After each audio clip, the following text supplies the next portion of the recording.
Hello साथीहरू, हामीले चाहिँ अहिले घैयाबारी भन्ने ठाउँमा छौँ। अहिले चाहिँ हामीहरू घैयाबारीमा छौँ। त्यहाँ चाहिँ सानो झरना छ। यो चाहिँ पहिल्यै ब्रिटिसको जमानामा बनिएको दार्जिलिङ जाने रोड हो। जाउँ हो स्टेरिङ ल यो घैयाबारीदेखि केही पर अवस्थित यो पगला झोडा हो। यो ठाउँमा पहाड परको चाहिँ कर्स्याङ हो। यो तलतिर गएर चाहिँ शिव खोला भनिन्छ। चिसो पानी पनि देख्छ है, नेपाल देख्छन्। ल हामीले चाहिँ कर्स्याङ बजार आइपुग्यो।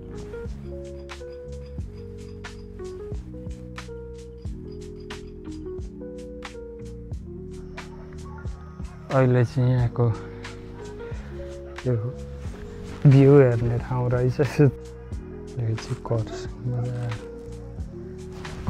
बजार चाहिँ आइपुगेको कञ्चनजङ्घा।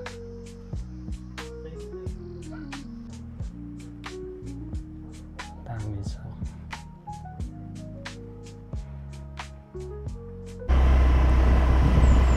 हेलो साथीहरू, हामीले चाहिँ अहिले घैयाबारी भन्ने ठाउँमा छौँ। पगला झोडा भन्ने ठाउँमा जाँदैछौँ हामीहरू। अहिले चाहिँ हामीहरू घैयाबारीमा छौँ। त्यहाँ चाहिँ सानो झरना छ, अनि त्यहाँ अहिले जाँदैछौँ स्कुटीमा। यो चाहिँ कर्स्याङ घैयाबारी पर्छ होइन? कर्स्याङ घैयाबारी त्यस्तै छ साथीहरू। यहाँको भ्यू चाहिँ यस्तै छ साथीहरू। दामी दामी पाखा पोखेर दामी रोड यस्तै छ। यो चाहिँ पहिल्यै ब्रिटिसको जमानामा बनिएको दार्जिलिङ जाने रोड हो। अगाडि भ्याएको हिँड्दैछ।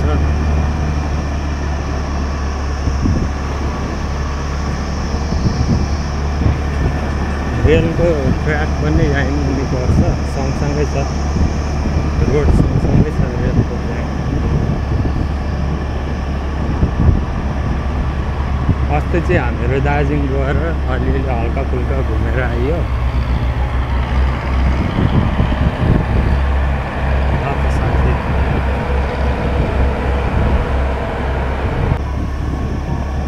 जाउँ हो स्टेरिङ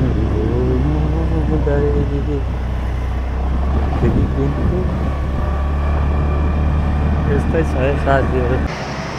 त्यहाँ पर चाहिँ झर्ना छ, त्यहाँ जाँदैछौँ। सुक्खा दिन लागेर सबै झोडा उयो भयो क्या। यो एरियालाई चाहिँ पगला झोडा, यो एरियालाई पगला झोडा भन्छ।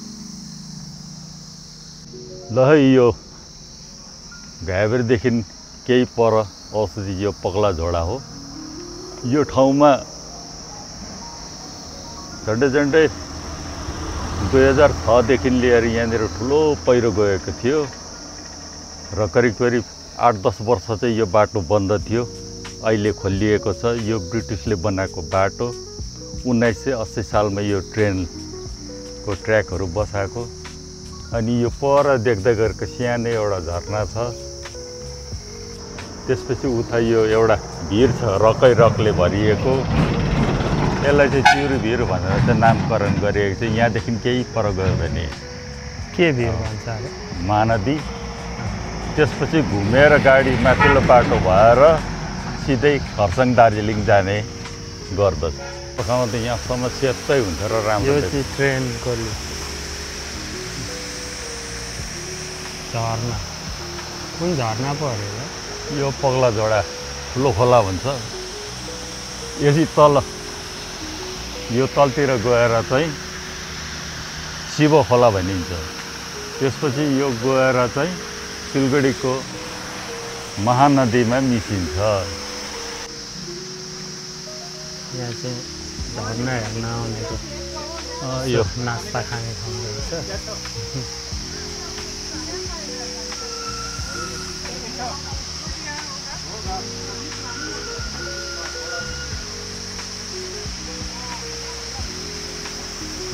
झरनाले गर्दा निकै भिडभरा हुन्छ। यहाँ चाहिँ सानो पानी खाने धारा बनाएको रहेछ।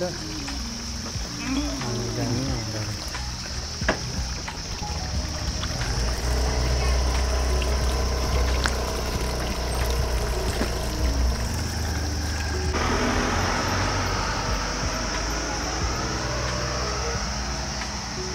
कान्छा, ओए कान्छा, आइज।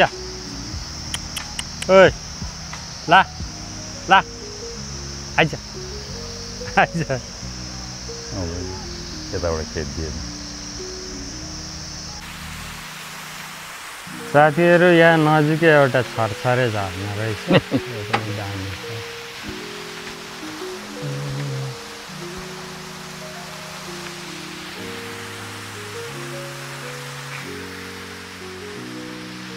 यो पनि पगला झोडा भन्ने ठाउँमै रहेको छरछरे झर्ना हो।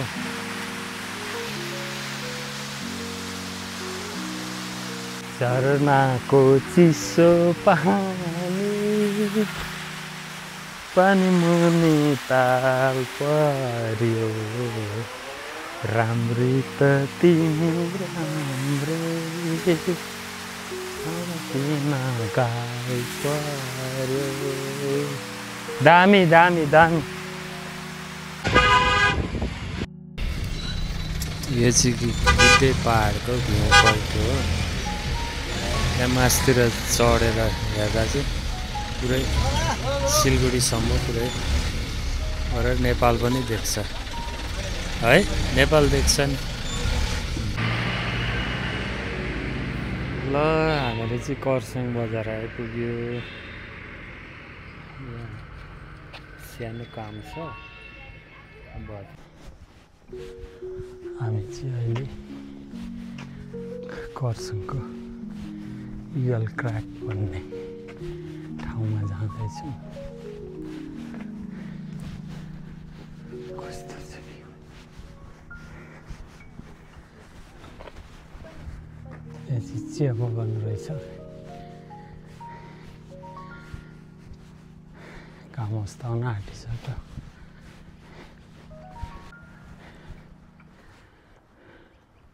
कस्तो मधुरो आएको।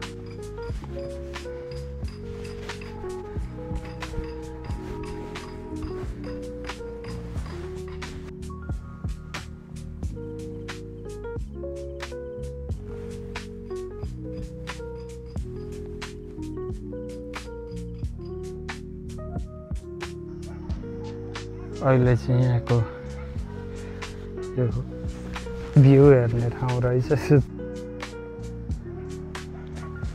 यो चाहिँ भ्यू हेर्ने पोइन्ट रहेछ। तर चढ्न चाहिँ डर लाग्यो। यहाँबाट पनि देख्दो रहेछ कञ्चनजङ्घा।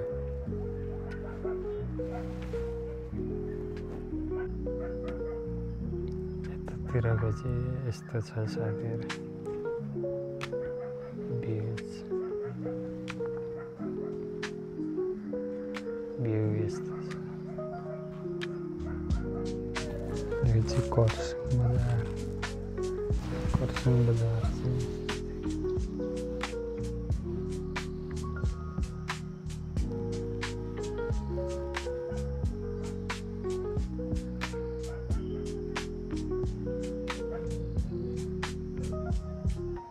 माथिको कञ्चनजङ्घा।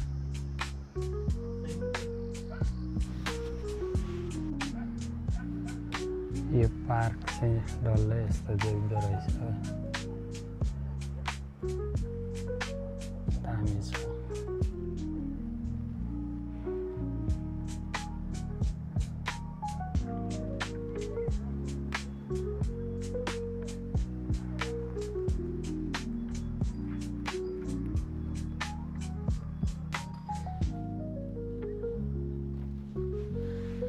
पार्क चाहिँ दामी रहेछ। यहाँ धेरै टावरहरू पनि रहेछ।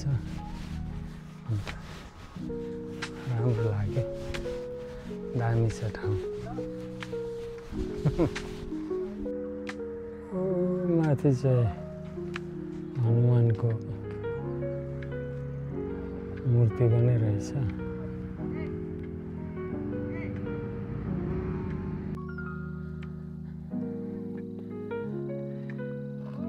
यो चाहिँ गिद्धे पहाड भन्छ।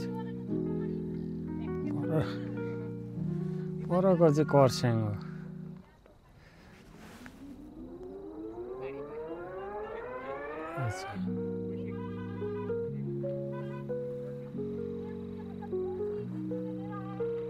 अरे चेक करो यार फोन, अगर ऐसा होता तो फोन चेक करने देते क्या इसको? बिना फोन चेक किए जान दे क्या?